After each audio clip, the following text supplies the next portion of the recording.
박수를 치면 우리의 혈액순환이 잘 될 뿐만 아니라 오장육부가 편안하게 되고 질병이 물러가고 우리 마음에 기쁨이 넘칠 때 암병도 다 치료되고 놀라운 역사가 나타나게 될 줄로 믿고 박수도 힘껏 치고 기뻐하고 감사하면서 하나님 앞에 예배할 때 특별히 우리 예수 믿는 사람들이 장수하잖아요. 우리 예수 믿는 사람들이 건강하잖아요. 예수를 제대로 믿으면 건강하게 돼 있고요. 예수를 제대로 믿으면 모든 것이 잘 되게 돼 있어요. 우리가 예수를 믿되 잘 믿읍시다. 성가대가 더운 여름철에 열심히 찬양을 준비해서 다 했는데 우리가 앉아서 들으면서 박수라도 크게 치고 하나님 앞에 영광을 돌려 드려야 되잖아요. 박수로 크게 하나님 앞에 영광 돌립시다.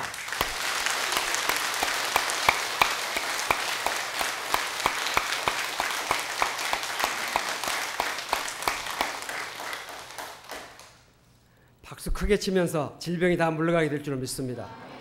할렐루야.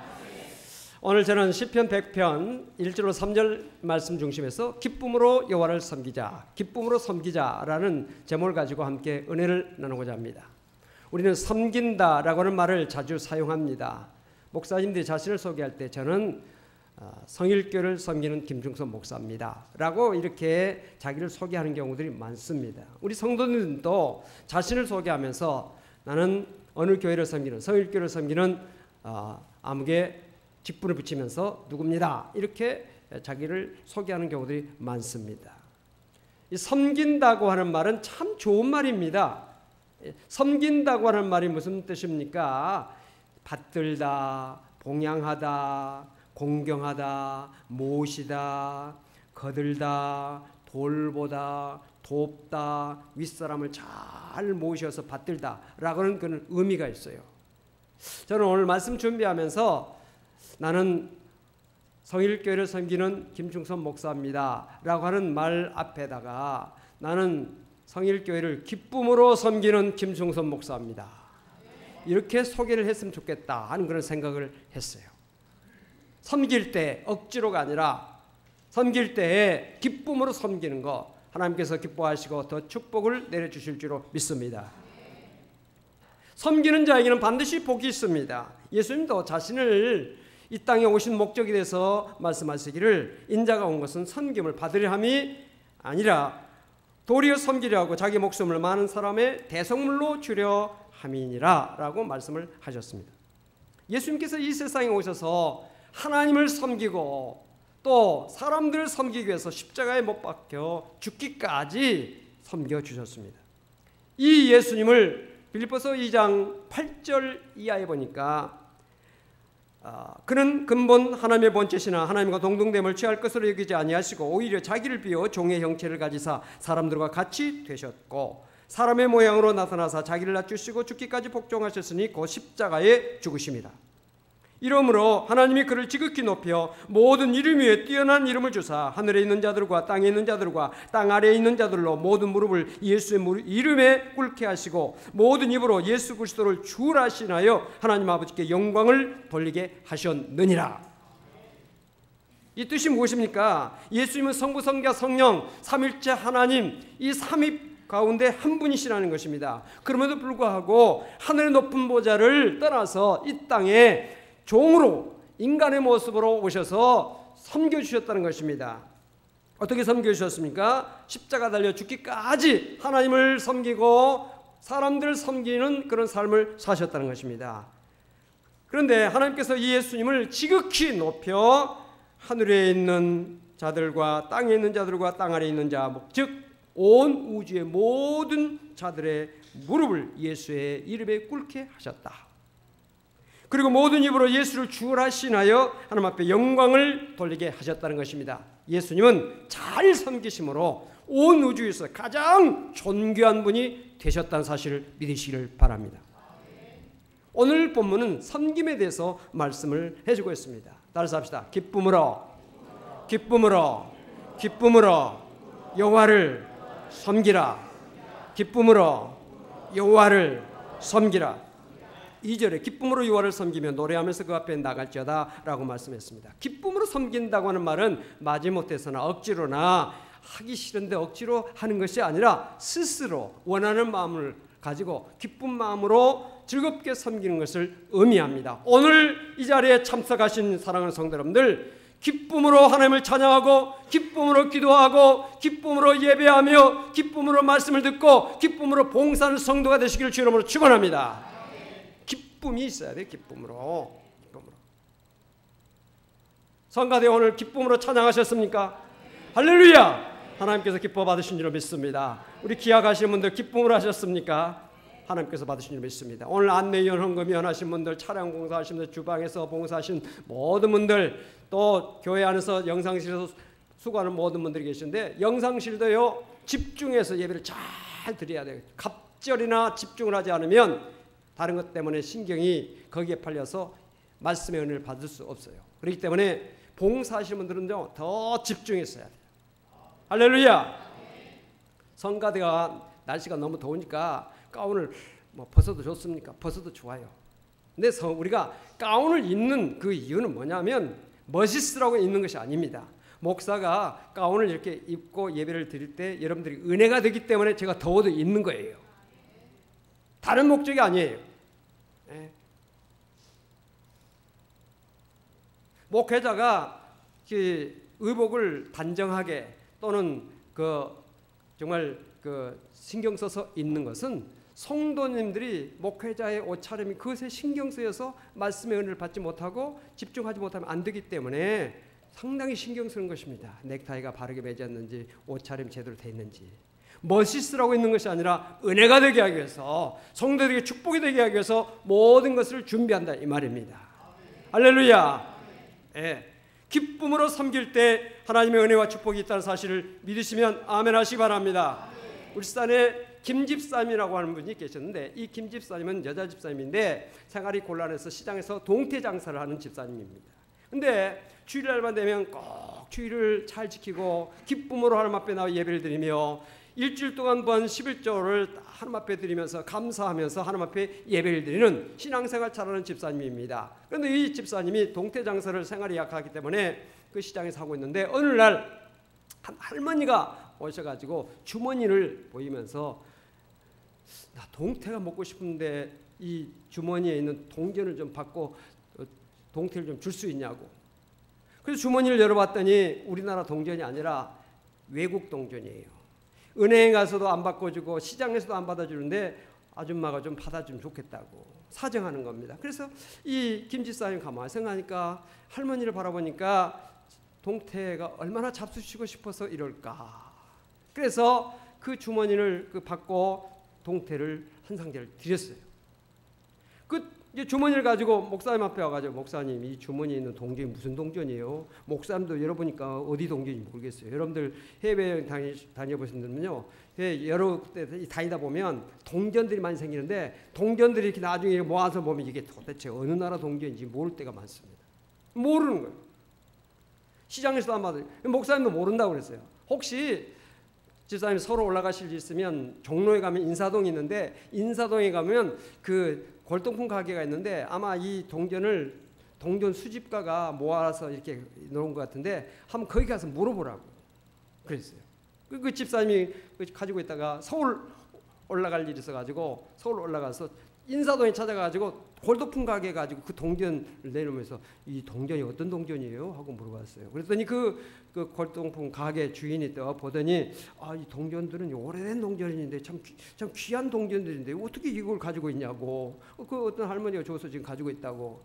혹시 이걸 팔라냐고 물어보고, 그래서 이거 돈 얼마나 주냐고 했더니 600만 원 준대요. 할렐루야. 그래서 얼른 600만 원을 받고 동전을 팔고서는 가지고 왔어요. 너무 감사해가지고 절반을 잘라가지고 하나님 앞에 감사함을 드렸어요.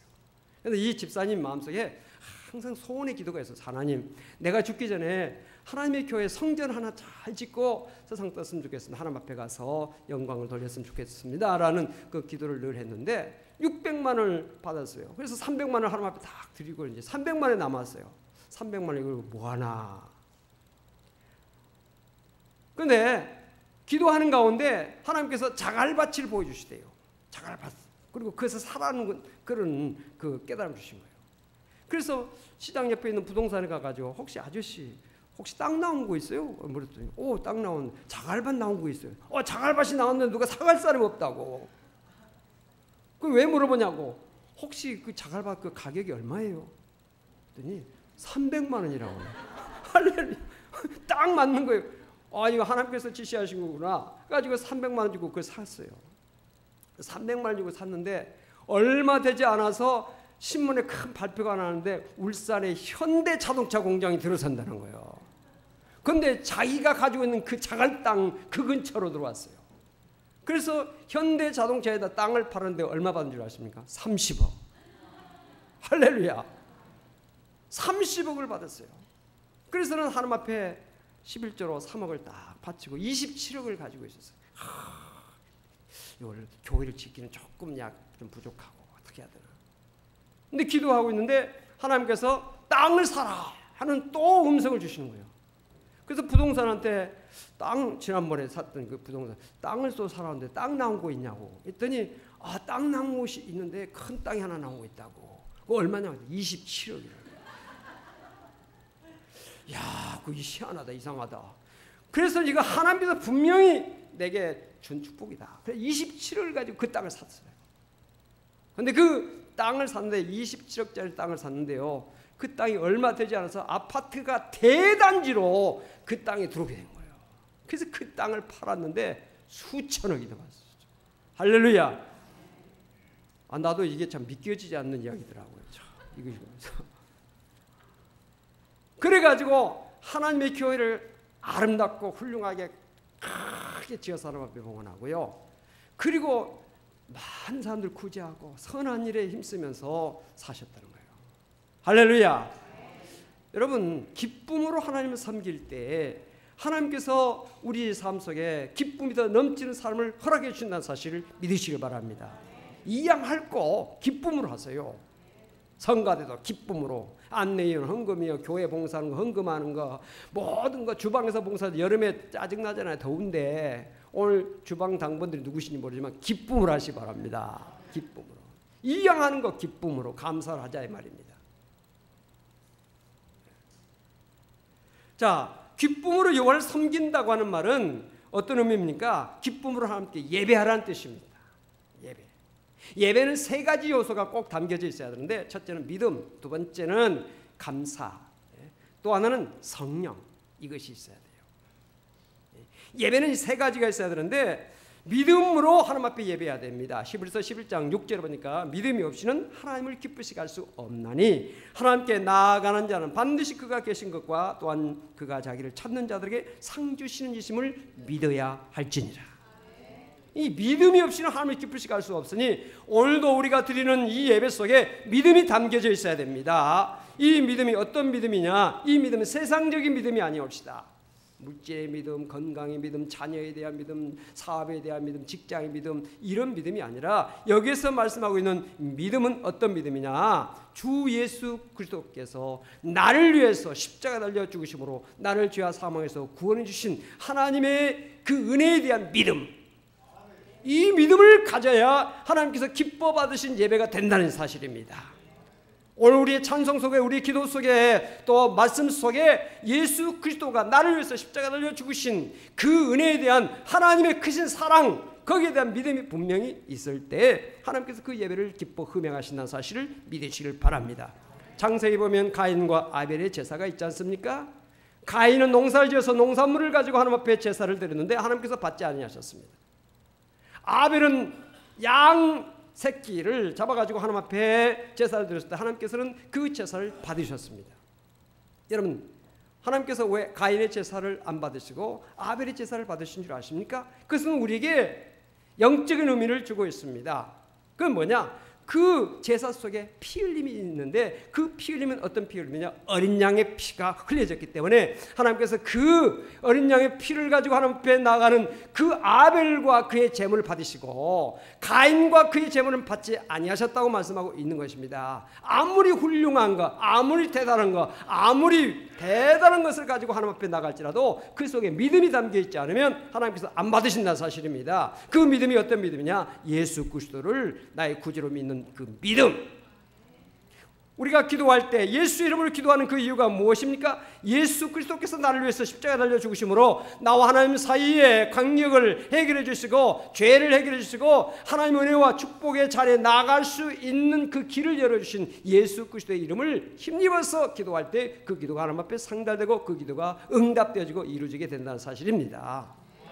그렇기 때문에 우리 예배 속에는 믿음이 있어야 됩니다.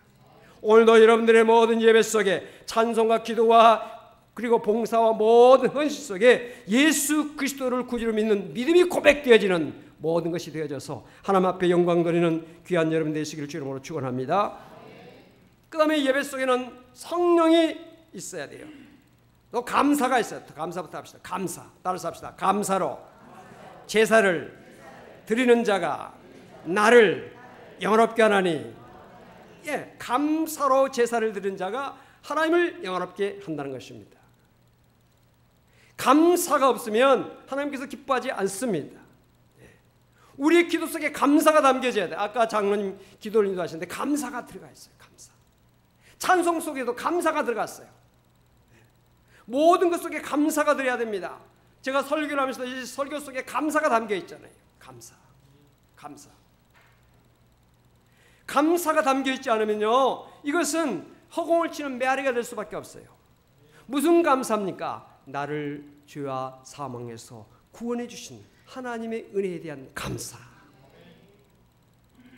나를 죄와 사망에서 구원해 주신 하나님의 그 은혜에 대한 감사가 우리에게 있어야 돼요. 감사의 내용을 분명히 알고 감사할 때 그 감사가 의미 있는 감사가 될 수가 있고 하나님 앞에 영광을 돌릴 수가 있는 것입니다. 우리가 가끔 주변 사람들이 감사합니다. 뭐가 감사하냐고 물어보잖아요. 그 감사의 구체적인 내용을 가지고 감사해야지 무조건 감사합니다. 무조건 감사가 무슨 감사예요? 감사의 내용을 분명히 알고 감사해야 진정한 감사가 될 수 있지 않겠습니까? 하나님 앞에 우리가 예배하면서도요, 분명한 감사가 있어야 됩니다. 무슨 감사입니까? 나를 죄와 사망에서 구원해 주신 하나님의 은혜에 대한 감사. 죄악 벗은 우리 영혼 기뻐 뛰며 주를 보겠네. 우리의 찬송 속에, 우리 기도 속에 감사가 꼭 담겨져 있어야 돼요. 감사로 영광을 돌리는 성도가 되시기를 주 이름으로 축원을 드립니다. 그 다음에 세 번째, 예배 속에는 성령이 꼭 그 속에 갖춰져야 되는 것입니다. 요한복음 4장 23절에 아버지께 참되게 예배하는 자들은 영과 진리로 예배할 때가 오나니 곧 이때라. 아버지께서는 자기에게 이렇게 예배하는 자들을 찾으시느니라. 하나님은 영이시니 예배하는 자가 영과 진리로 예배할지니라.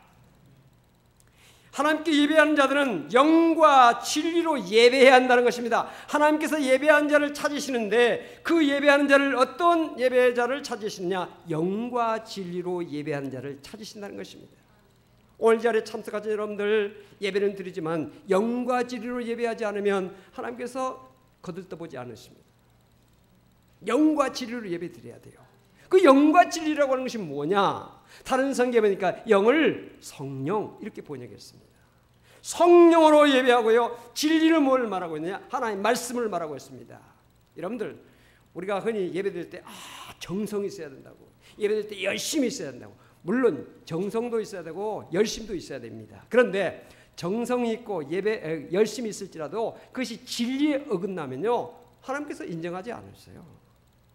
하나님께서 인정하신 그 기준에 맞는 그 가운데서 열심도 필요하고 정성도 필요한 것이지, 기준에 맞지 않는 열심과 정성은요, 이건 하나님께서 인정하지 아니하시는 것입니다.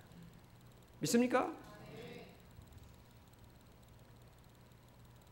그러면 성령으로 드리는 그 예배가 뭐냐? 성령께서 우리 가운데 오셔서 우리를 도와주시고 우리를 찬양하게 하시고 기도하게 하시고 성령의 힘을 힘입어서 우리가 하나님 앞에 나갈 때 하나님께서 그 예배를 받으시고 흠양하신다는 것이고, 우리가 말씀에 입각해서 진리에 입각해서 예배를 드려야 되지요. 아멘. 오늘 이 시간 여러분들이 드리는 예배, 찬송, 기도, 봉사 속에 성령의 역사가 충만하심으로 하나님이 기뻐 흠양하시기를 주 이름으로 축원을 드립니다. 또한 오늘 말씀은 우리에게 기쁨으로 하나님을 섬기라는 말씀과 더불어서 기쁨으로 이웃을 섬기라는 그런 말씀을 우리에게 주시고 계십니다. 보이는 형제를 사랑하지 않고 보이지 않는 하나님을 사랑할 수가 없지 않습니까?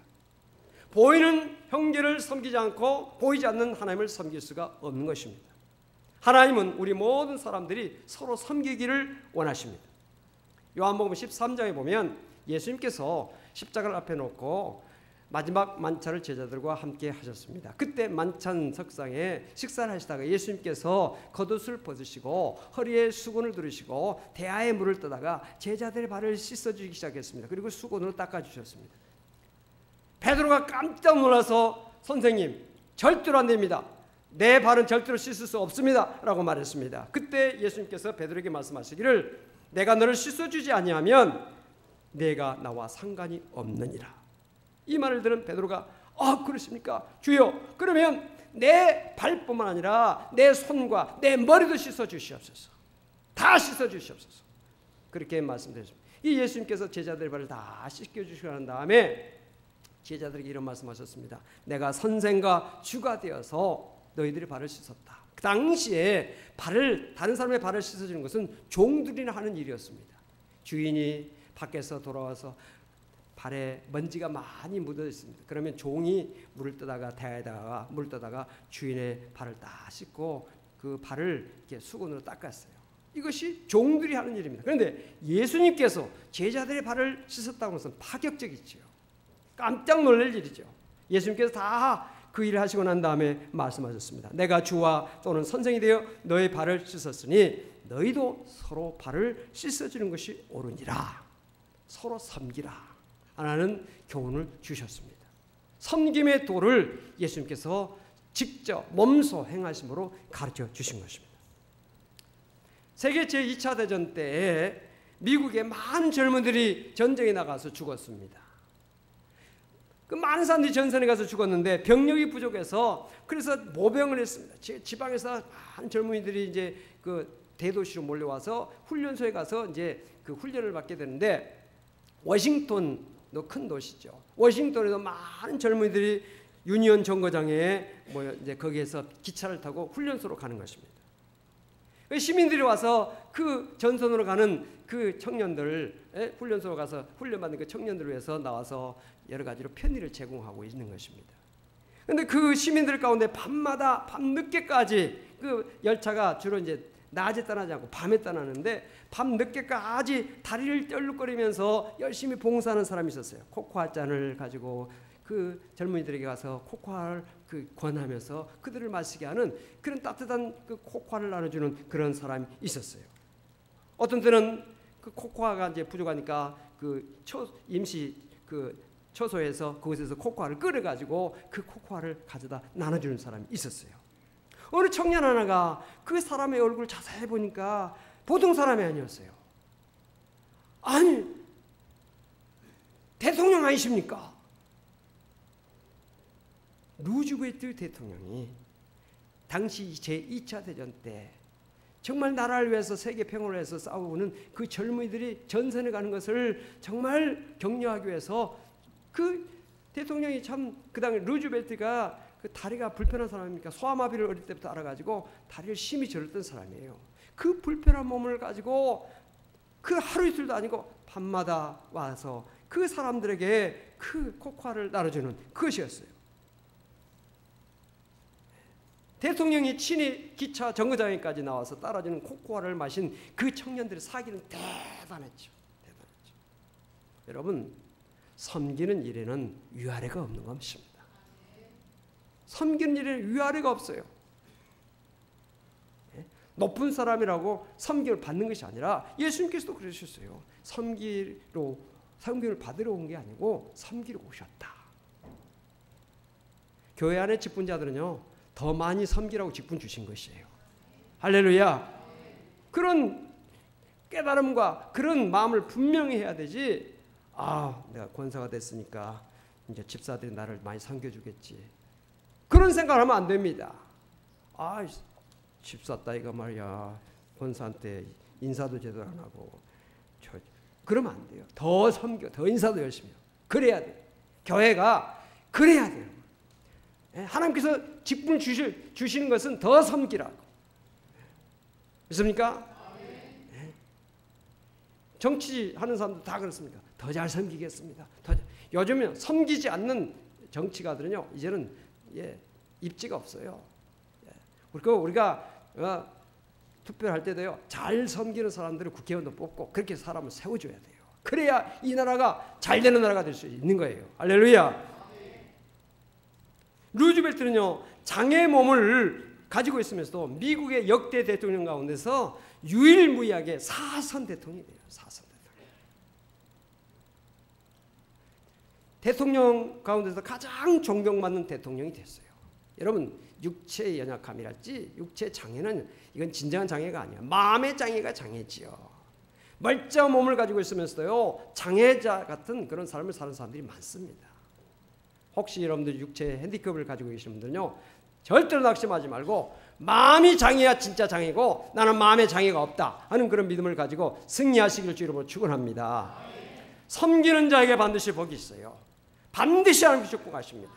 하나님을 기쁨으로 섬기며 이웃을 기쁨으로 섬기는 성도가 되심으로 하늘의 복과 땅의 복을 체험하고 누리는 우리 모든 성도가 되시기를 주로 축원을 드립니다. 기도하십시오. 살아계신 아버지 하나님 감사합니다. 기쁨으로 섬기라고 말씀하셨습니다. 기쁨으로 하나님을 섬기는 우리 모두가 되게 해주시고 기쁨으로 이웃을 섬기는 우리 모두가 될 수 있도록 복을 내려 주옵소서. 주님의 섬김의 도를 본받아서 항상 섬김을 받으려고 하는 자세가 아니라 섬기는 그런 자세로서 이웃을 섬기고 하나님을 섬기는 가운데 하나님의 영광을 나타내며 이 시대 속에서 교회가 이 지역사회뿐만 아니라 이 민족사회에서 참으로 많은 사람들에게 정말 존경받고 칭찬받고 소문나고 사회 속에 큰 역할을 감당하는 우리 교회가 되어지고 한국교회가 되고 우리 모든 성도가 될 수 있도록 은혜를 허락하여 주옵소서. 예수 그리스도 이름으로 간절히 기도하옵나이다. 아멘.